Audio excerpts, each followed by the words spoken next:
Who we all know and love, I don't know if everyone loves me. I'm just gonna.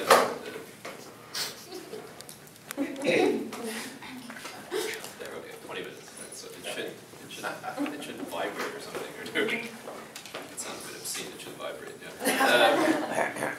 Thank you, Danielle, for inviting me and the other members of the organization of organizing this Rights and Dignity Behind Bars. Todd, thank you for inviting me. You know, when I first was invited, I thought, oh, what am I going to say about prisons? I mean, and also not be too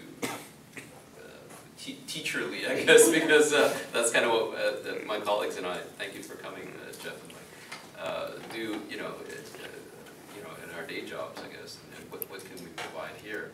And I thought, you know, the question that you offered, Danielle, you know, can prisoners be treated as humans? That's what I read it as, not humanely. So maybe I've read it kind of in a cockeyed way. And I thought, can prisoners be treated humanly? I was like, that's a very provocative question. It's either provocative or very poorly worded, I thought, in the sense, well, then what are humans, in a sense, if we're asking if prisoners are somehow not humans? And so I would ask the question, what is it to be human? So I've kind of split my 20 minutes into kind of 4 parts. I'm going to talk a little bit for a few minutes about what is human, and then maybe what is human rights, and then talk a little bit about one of the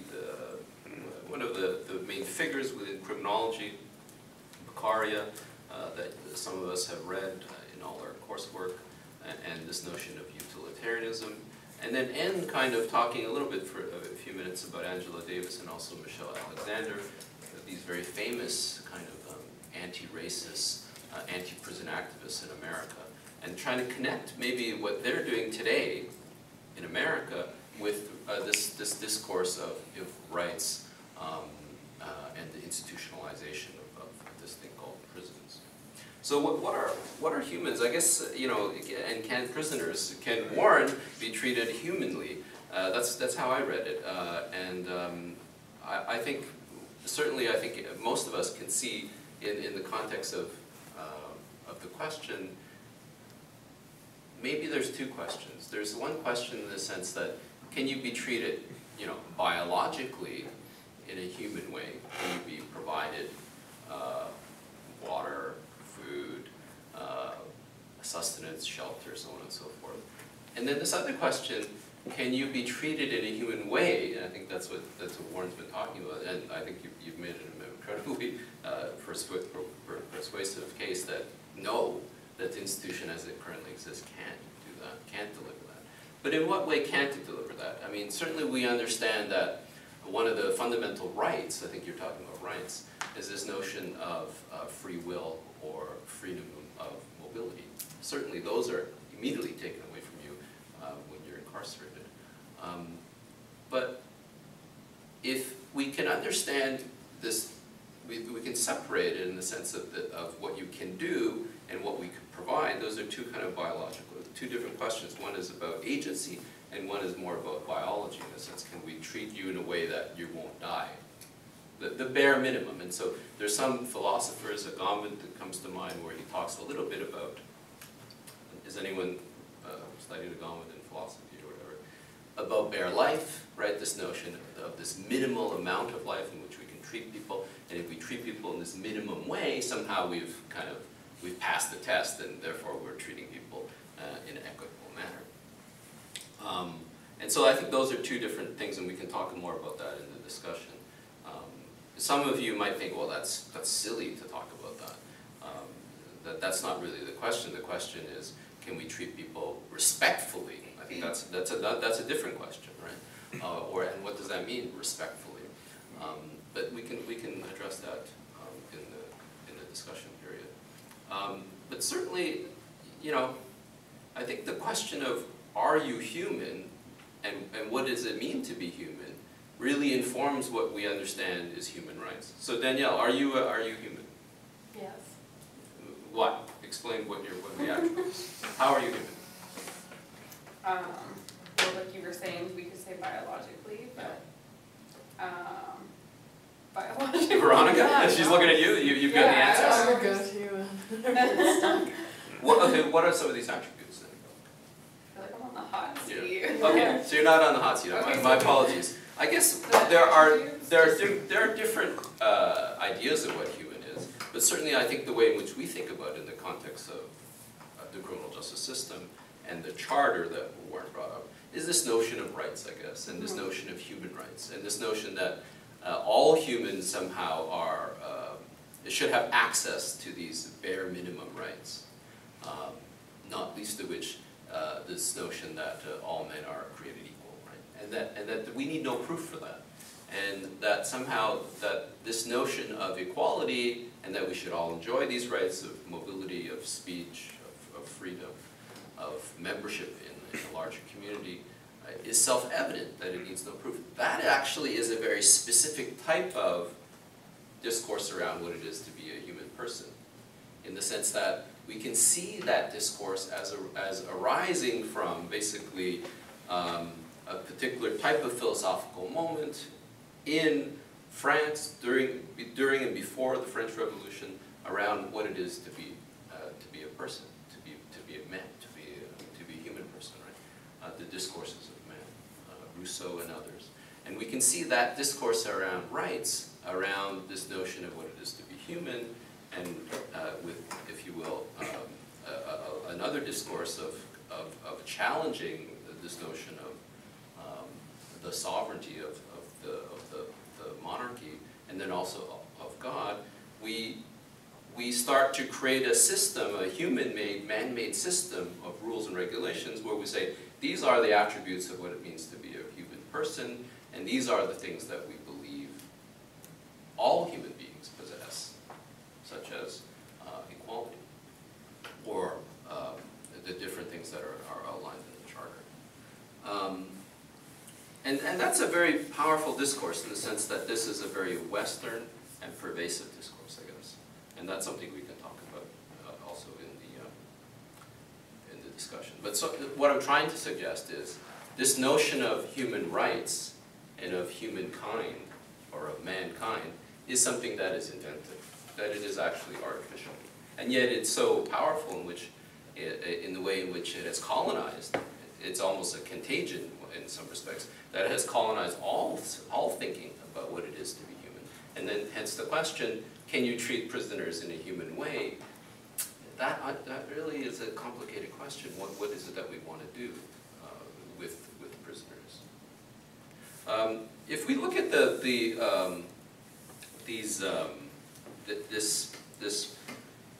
this development, I guess, of rights, we can see how this birth of a dialogue or discourse around rights in this moment in France around a particular kind of revolution, around how those philosophical thoughts then inform perhaps the discourse that was then adopted by the American context, because we know that Jefferson was part of those debates, and he brought back those debates into the founding of the United States, into this notion of all men are being created equal. We can see that it isn't, the notion of rights and equality and justice aren't just these things that appear out of nothing, I guess, so that there's a historical connection. And we see that this notion of rights, which is this very kind of philosophical, Western philosophical kind of framing, is then also adopted later on by the United Nations in the post-war period, the UN Declaration of Human Rights, the Convention on Human Rights, and the Declaration eventually, where we start to see the same language that is being used both in the rights of man, in the language around the French Revolution, in the war of independence in the United States, in the post-war period.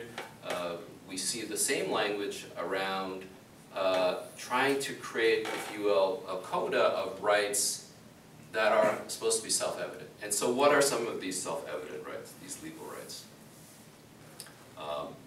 We also adopted, as Warren suggested, because the Elder Trudeau helped repatriate the Constitution, and in doing so he had to create this thing called the Charter, because it wasn't clear what rights were. So the Charter then becomes this very important document, which is very similar to the UN Declaration, which is very similar to the Declaration of the Rights of Man. So we see in Section 7, we see the right to life, liberty, and security of person, which is a very famous section, often used in charter challenges. We see in Section 7, freedom from arbitrary detention or imprisonment. And then most importantly, I guess, for this discussion, we see in Section 11, the rights rights in criminal and penal matters. In particular, the rights to be informed of the offense, the rights to be tried within a reasonable time, the right to be presumed innocent, the right not to be denied a reasonable bail, the right to trial by jury, the right not to be tried a second time, double jeopardy, so on and so forth. A lot of these kind of rights that in many respects we know very well. And yet we also know from being critical criminologists, I think all of us here are, I think can say that they are involved in trying to think critically about what is this thing called criminology, and crime and justice and deviance. Certainly I think we can see that all of these rights have actually been transgressed in the very examples that Warren gave. Right? We know, that people are often not tried within a reasonable time. We know that people are often not presumed innocent. They're not granted reasonable bail. They don't have a right to trial by jury, so on and so forth. And in Section 7, the right not to be subject to cruel and unusual punishment. That's a critical issue. I think this is almost a critical issue for the talk, in the sense, I think Warren has suggested the penal system, the correction system, is actually a system of unusual punishment which doesn't prepare you for any type of post-incarceration life. And in fact, as I think Warren suggested and submitted, it absolutely obstructs your ability to reintegrate into life. And that is, I guess, the larger question. What is the purpose of prison? Right? I think we can absolutely see that the purpose of prison would be the purpose to punish, and that prison as punishment was already in itself seen as a reform, that it was understood to be better than what preceded this notion of a penitentiary or a prison or a jail, in the sense that much of penal reform came about simply because people saw the types of punishments that were meted out by justice as being too savage, too barbaric. The punishments that were basically informed by torture, right? And also torture in a spectacular fashion. I think many of us have read Discipline and Punishment that by Michel Foucault, that Warren, I think, had also mentioned. Warren has mentioned everything that I have said tonight, so thank you for going first. But I think certainly, if you think back to that first chapter where Foucault describes the kind of horrific ways in which people are being drawn apart by horses and then tortured, it's kind of unbelievable. And then that people will be standing around and watching as if it were a show. I think this is absolutely what prisons were understood to replace. So prisons themselves, oddly enough, we're talking about how can we reform prisons. The whole notion of having a penitentiary system was to reform how we punish.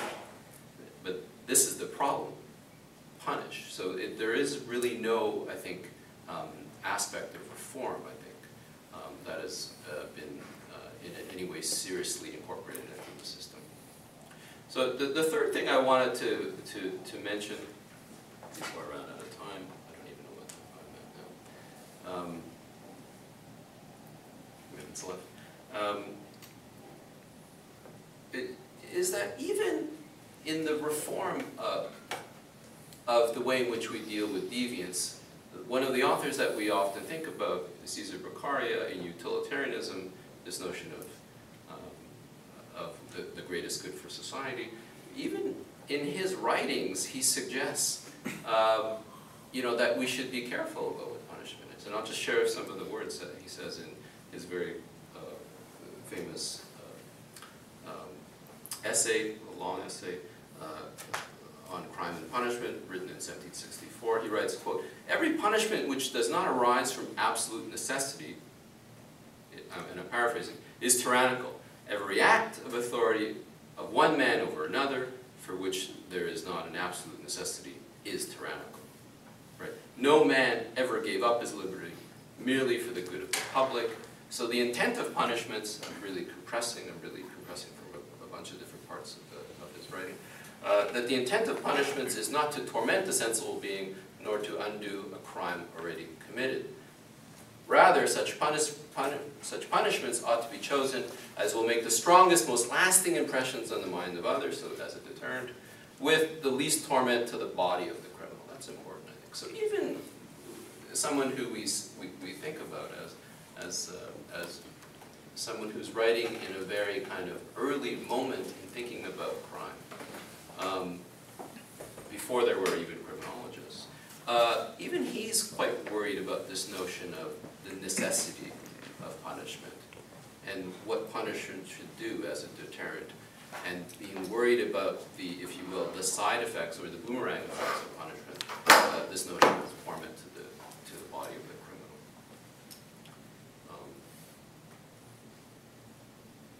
So I'll leave that aside. And lastly, I'm doing okay with time, yeah. And lastly, I think what is interesting when we jump to the contemporary period is that people are familiar with Angela Davis's work on prisons. She's most famous for writing, "Are Prisons Obsolete?" Some years ago. She's retired now, so she's Professor Emeritus, but for many years she taught at University of California at Santa Cruz in the History of Consciousness program. So she was this very distinguished professor, and also most famously someone who was very politically active. She, I guess, is also known as being one of the members of the Black Panther Party during the Civil Rights movement in the late 60s and early 70s.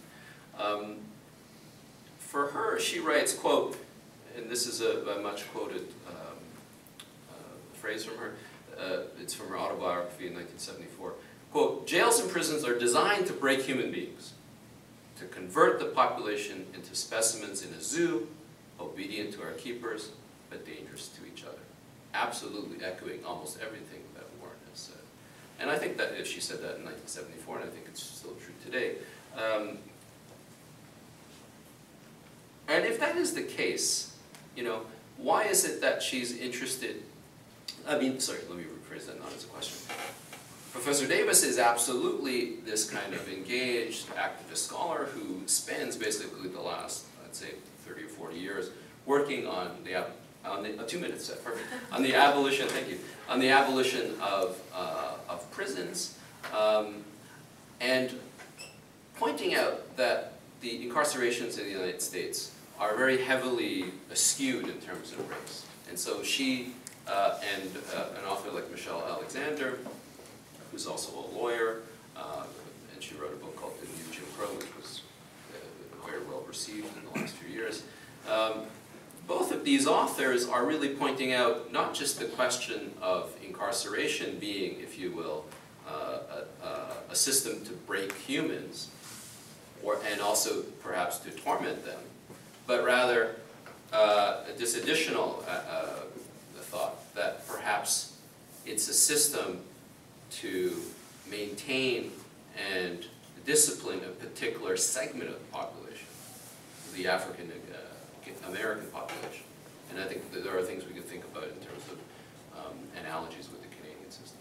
But certainly, so the four things that I have said is, human, what is human, this notion of human rights. I think the question of human is important because it leads to this discourse around what it is that humans should possess, what humans should enjoy. And that's a much larger question as well, right? Because we can certainly, even today, it's very popular to argue that maybe it's not just humans that are human, animals are human too, right?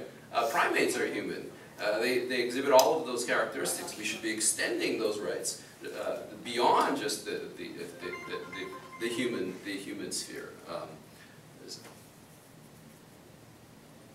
And so I wanted to connect that with this notion of Macaria and also Angela Davis and Michelle Alexander's notions of thinking of the prison system as being more than just punishing and disciplining, but also, if you will, maintaining or correcting a particular segment of the population. And in that sense, one could, I think, leave you with this. Maybe one could make the very strong argument that prisons are racist.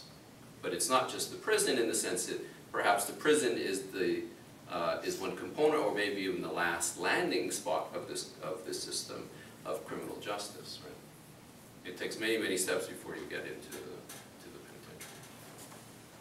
Thank you.